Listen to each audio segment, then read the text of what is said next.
নমস্কার বন্ধুরা, কেমন আছেন সবাই? কি অফ কুকিং চ্যানেলে আপনাদের সবাইকে স্বাগত জানিয়ে চলে এসেছি আবারও নতুন একটা রেসিপি নিয়ে। তো আজকে আমি বানাবো সম্পূর্ণ নিরামিষভাবে কড়াই পনির। তার জন্য নিয়ে নিয়েছি আমি 250 গ্রাম পনিরের পিস একটা। তো পনিরকে আমি প্রথম বড় বড় করে কেটে নিচ্ছি। খুব টেস্টি হয়, ভাবতেই পারি নাই আমি যে পেঁয়াজ রসুন ছাড়া কড়াই পনির যে এত টেস্টি হয়। তো আপনারা অবশ্যই সম্পূর্ণ ভিডিওটা দেখুন আর ঘরে বাড়িতে অবশ্যই বানাবেন, নিরামিষ দিনে খুব ভালো হয় খেতে। তো পনিরগুলোকে কেটে আমি 10 মিনিটের জন্য ম্যারিনেট করব।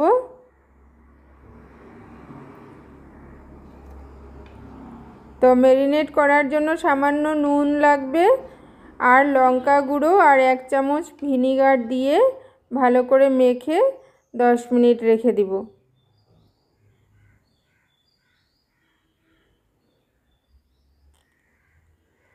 তো এটাকে ম্যারিনেশনে রেখে আমি একটা ক্যাপসিকাম কেটে নিব। ক্যাপসিকাম মেইন ইনগ্রেডিয়েন্ট কড়াই পনিরের জন্য, তাই ক্যাপসিকামটা দিতেই হয়। বড় বড় করে আমি কেটে নিচ্ছি। বড় বড় করে কেটে আমি 2-3 মিনিট হাই স্টিমে এটাকে একটু ভাজা করব।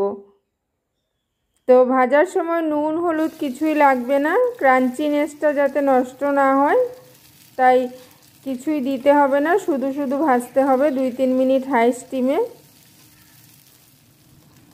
তো হয়ে গেছে ভাজা, আমি উঠিয়ে নিচ্ছি। এখন পনিরগুলোকে আমি ভেজে নিব। হালকা ফ্রাই করতে হবে, পনিরটাও ডিপ ফ্রাই করার প্রয়োজন নাই।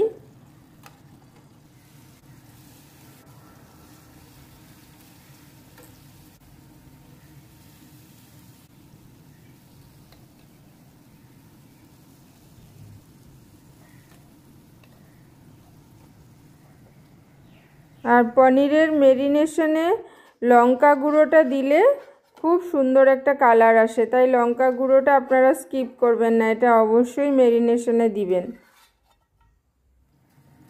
তো এখন এখানে কিছু আমি মশলা ভেজে নিব। ভেজে ঠান্ডা হয়ে গেলে মিক্সিতে একটা পেস্ট বানিয়ে নিব। তার জন্য দিয়ে দিলাম গোটা জিরা, গোলমরিচ, ছোট এলাচ।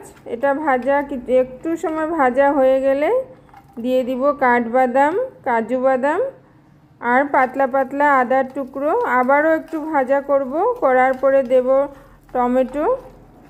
তো সবগুলো একসঙ্গে ভাজা হয়ে গেলে আমি নামিয়ে ঠান্ডা হয়ে গেলে একটা মিক্সিতে পেস্ট করে নিব। আরেকদিকে আমি কড়াইটা বসিয়ে দিলাম। কড়াইতে দিয়ে দিলাম তেল, দিয়ে বড় একটা দারচিনির টুকরো আর তেজপাতা প্রথম একটু হালকা ফ্রাই করে তারপর দিয়ে দিতে হবে লঙ্কা গুঁড়ো আর ধনে গুঁড়ো দিয়ে তেলের মধ্যে কয়েকবার একটু হাই স্টিমে নাড়াচাড়া করে পেস্টটাকে আমি দিয়ে দিলাম। তো পেস্টটা একসঙ্গেই অনেকটা সময় একটু ভাজবো। ভাজা কিছু সময় হয়ে গেলে দিয়ে দিচ্ছি আমি বেশ অনেকগুলো ফ্রেশ ক্রিম আর কসুরি মেথি।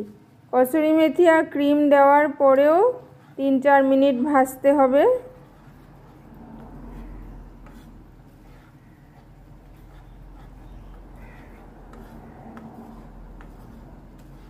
মোটামুটি মিডিয়াম টু হাই স্টিমে রেখেই এগুলো ভাজা করতে হবে।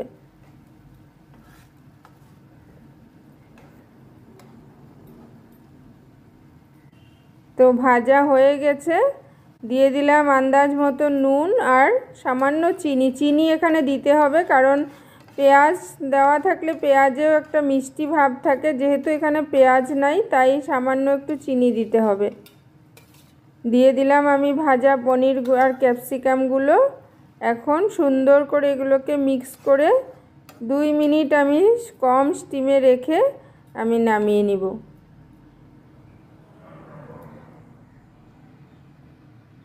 তো হয়ে গেছে আমার এটা, আপনারা অবশ্যই বাড়িতে বানাবেন, খুব ভালো হয় খেতে। তো আজকের জন্য এখানেই, থ্যাংক ইউ।